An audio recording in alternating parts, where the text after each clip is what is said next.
Assalamualaikum warahmatullahi wabarakatuh.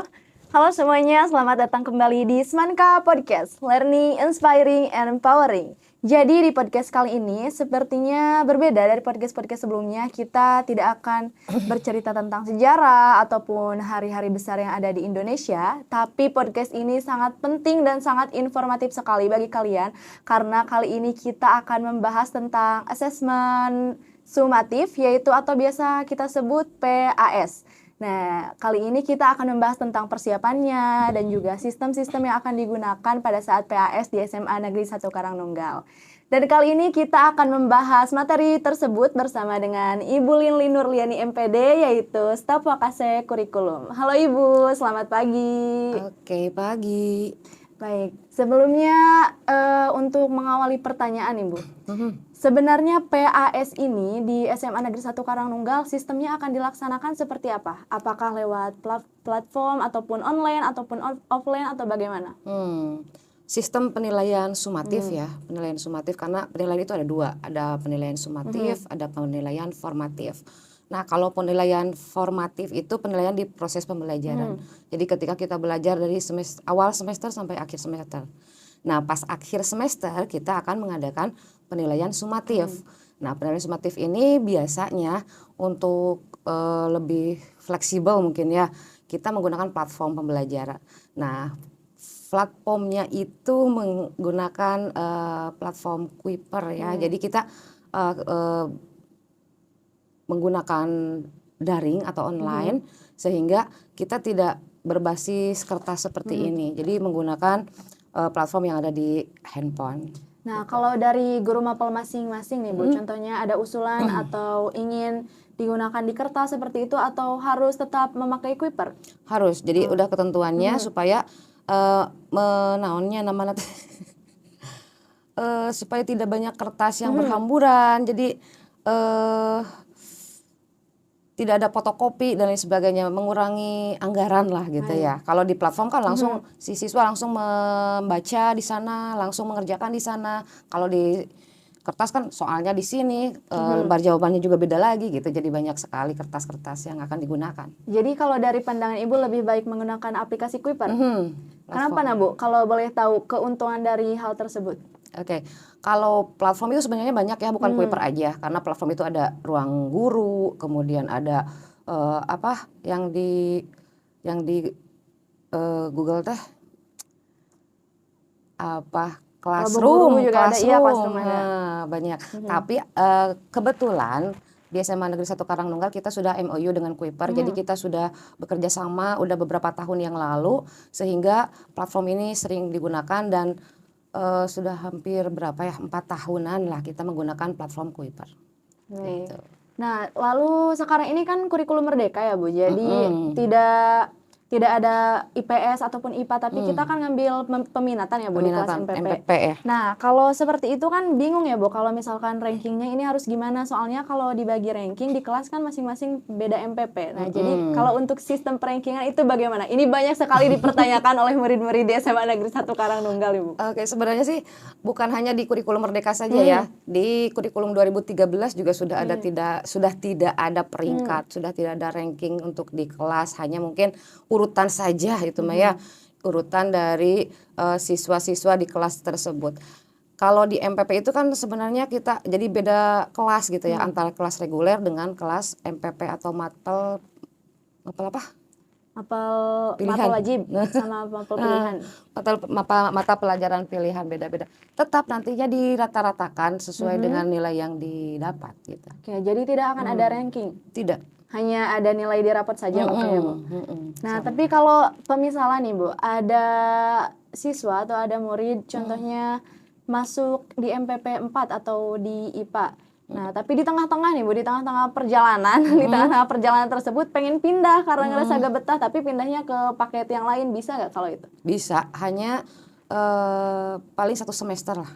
Kalau udah lewat dari 2 semester mungkin sudah tidak bisa. Oke, nah ini sebenarnya pertanyaan pribadi ya, tapi mewakili semuanya. Sebenarnya tujuan diadain asesmen sumatif ini apa Bu? Oke. Kenapa harus ada Iya, asesmen kenapa, Bu? sumatif gitu ya? Udah aja formatif juga Iya, cukup biasanya gitu ya. Karena memang sumatif juga tidak saklek kita menggunakan nilai dari akhir itu sendiri. Sebagai seorang guru, kita harus membawa nilai itu dari prosesnya, kemudian ya, maksudnya dari si penilaian formatif itu sendiri. Karena memang penilaian itu ada dua, penilaian formatif dan penilaian sumatif. Itu sesuai dengan Permendikbudristek ya nomor 21 tahun 2022. Jadi kita harus menggunakan ada standar penilaiannya seperti apa, penilaian formatif bagaimana, penilaian sumatif itu seperti apa. Tapi kalau di rapot itu termasuk dampak besar nggak, Bu, bagi nilai kalau asesmen sumatif itu? Jadi contohnya kebanyakan nilai besarnya itu diambil dari asesmen sumatif gitu karena di akhir atau enggak juga? Tidak juga, karena kita tetap mengambil dari nilai tugas, formatif itu sendiri gitu. Jadi asesmen sumatif ini tetap harus diadakan walaupun setiap kita mengikuti pembelajaran, contohnya bab 1, bab 2 itu kan suka ada asesmen. Asesmen ini ya, Bu? Refleksi, Iya, ya. refleksi, tapi tetap harus diadakan Tetap harus penilaian akhir. ada penilaian akhir karena tujuannya itu kan kita menggunakan asesmen sumatif itu untuk mengetahui gitu ya, mengetahui pencapaian pembelajaran siswa itu sendiri seperti apa, apakah pas berakhir itu sudah mampu, sudah berkembang, atau ada yang kurang berkembang, atau hanya masih taram-taram gitu ya, masih ada apa ya, masih bingung kan, masih banyak yang seperti itu. Oke, nah sebenarnya ada yang ditanyakan ya, Bu, balik lagi ke topik awal. Kalau menurut teknologi ya, sekarang ini mungkin kalau pilihan gitu offline ataupun online, jadi lewat platform ataupun di kertas, kan sepertinya lebih mending pakai platform ya, Bu, pakai aplikasi tadi, pakai Kuiper, soalnya biar gak ribet, biar langsung, terus gak buang-buang Menghemat hal-hal ya. lain, iya menghemat. Tapi kalau dari sisi pandang guru nih, Bu, gimana? Itu tuh sebenarnya sangat efektif atau tidak menggunakan aplikasi itu? Oke, efektif karena memang kalau di kertas kita harus sama saja sih ya, karena kita membuat soal itu tetap tidak boleh satu. Kita harus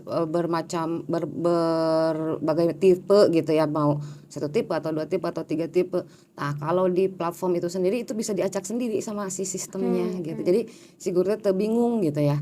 Kan kalau di manual itu rada-rada bingung juga. Oh berarti paket A yang ini, paket B yang ini bisa misalnya gitu. Kalau ini nih, Bu, kendala bagi siswa yang tidak mempunyai handphone, tidak mempunyai kuota atau handphonenya rusak, itu bagaimana? Oke, kami di SMN 1 Karangnunggal selalu menyediakan lab komputer ya. Jadi kalau siswa ada yang tidak membawa handphone atau terhambat sama kuota atau jaringan dan lain sebagainya, itu bisa diarahkan ke lab komputer, disediakan ya. Dan guru setiap mapel juga pasti sudah diharuskan menguasai platform tersebut ya? Iya, harus. Karena kita juga sebagai guru tetap harus belajar ya. Ada inovasi baru, kita harus belajar. Ada apapun itu tetap harus belajar. Walaupun sebagai guru gitu. Bukan siswa saja yang belajar sekarang, guru juga harus belajar. Nah, dari sudut pandang Ibu bagi siswa-siswi, apa sih yang harus dipersiapkan dalam menghadapi asesmen sumatif ini? Oke. Kalau persiapan itu sendiri tergantung ke siswanya itu sendiri ya.